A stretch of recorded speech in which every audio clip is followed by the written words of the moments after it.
Ito na ngayon ang ginawa ni nung inyok ng kuya. Gumawa siya ng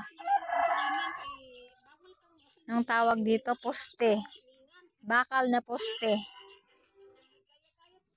Yan. Isa lang siya sa paggawa dito. Wala na siyang kapartner.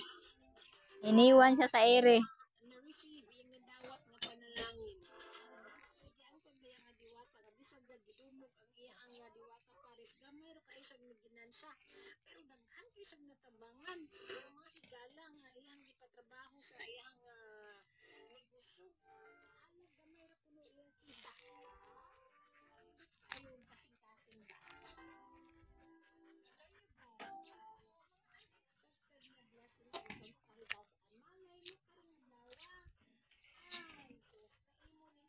Yun lang nang kuya. Maraming salamat po.